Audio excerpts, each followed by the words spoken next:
तो हमारा जो है साइन थीटा है, कॉस थीटा है, टेन थीटा है, कॉट थीटा है, सेक थीटा है, कॉसेक थीटा है। और इधर मान देखें तो 0 डिग्री, 30 डिग्री, 45 डिग्री, 60 डिग्री और 90 डिग्री की वैल्यू दी है। अब सबसे पहले हम देखेंगे कि साइन थीटा बराबर क्या होता है। तो अगर साइन 0 अंश का मान दिया है और साइन 0 अंश का अगर आपके को मान दिया है तो साइन 0 अंश का मान होगा कितना? साइन 0 अंश का मान 0 होता है। उसके बाद आगे जब जैसे ही बढ़ेंगे साइन 30 अंश मिलेगा और साइन 30 अंश का वैल्यू जो होती है 1/2 होती है। साइन 30 अंश की वैल्यू जो होगी 1/2 होगी। अब आगे हमको मिलेगा कि साइन 45 अंश का मान कितना होता है। तो साइन 45 अंश का मान जो होता है 1/√2 होता है, 1/√2 होता है। तो साइन 60 अंश का मान कितना होगा? तो साइन 60 अंश का मान जो होगा √3/2 होगा और साइन 90 अंश का मान जो होगा 1 होगा। अब इतनी बात अगर आपको क्लियर हो गई है कि साइन 0 अंश का मान 0, साइन 30 अंश का मान 1/2, साइन 45 अंश का मान 1/√2 और साइन 60 अंश का मान √3/2 और 90 अंश का मान अगर 1 हो रहा है तो फिर हम इसको कैसे करेंगे आगे देखिएगा। तो साइन का जो उल्टा होगा, साइन के जो विपरीत चलेगा वो कॉस चलेगा यहाँ पे।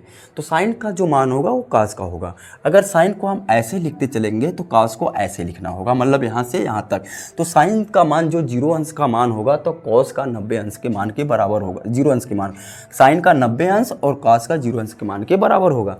तो अगर देखें तो कॉस 0 अंश का मान 0, कॉस 30 अंश का मान √3/2, कॉस 45 अंश का मान 1/√2 और साइन 60 अंश का कॉस 60 अंश का मान होगा 1/2 और 90 अंश का मान 0 हो जाएगा। इस तरह से हम चाहेंगे तो इसकी वैल्यू निकाल सकते हैं, किसी को दिक्कत नहीं होनी चाहिए। ठीक ना जी। आगे देखिएगा, अगर टेन 0 अंश का मान देखें तो टेन 0 अंश का मान देखें तो टेन 0 अंश का मान 0 आएगा। टेन 30 अंश का मान देखें तो 1/√2 होगा, √3 होगा और टेन 45 अंश का मान 1, टेन 60 अंश का मान √3 और टेन 90 अंश का मान अपरिभाषित। अब टेन का उल्टा जो होता है कॉट होता है। टेन का उल्टा क्या होता है? कॉट होता है। और कॉट का मान क्या होगा? कॉट का मान अगर देखें तो टेन का 90 अंश का जो मान हुआ है, टेन 90 अंश का मान हुआ है वही कॉट के 0 अंश के मान के बराबर होगा। तो टेन कॉट जो होगा 30 अंश का मान होगा √3 होगा, कॉट 45 अंश का मान 1 होगा, कॉट 60 अंश का मान 1/√3 होगा और कॉट 90 अंश का मान क्या होगा? 0 होगा। सेक के बाद कोसेक बढ़ेगा। अगर यहाँ पे सेक देखें तो सेक जो है 0 अंश का मान 1 होगा, सेक 30 अंश का मान 1/√3 होगा, सेक 45 अंश का मान 2/2 होगा, सेक 60 अंश का मान 2 होगा और सेक 90 अंश का मान जो मिलेगा आपको परिभाषित मिलता है। ठीक है।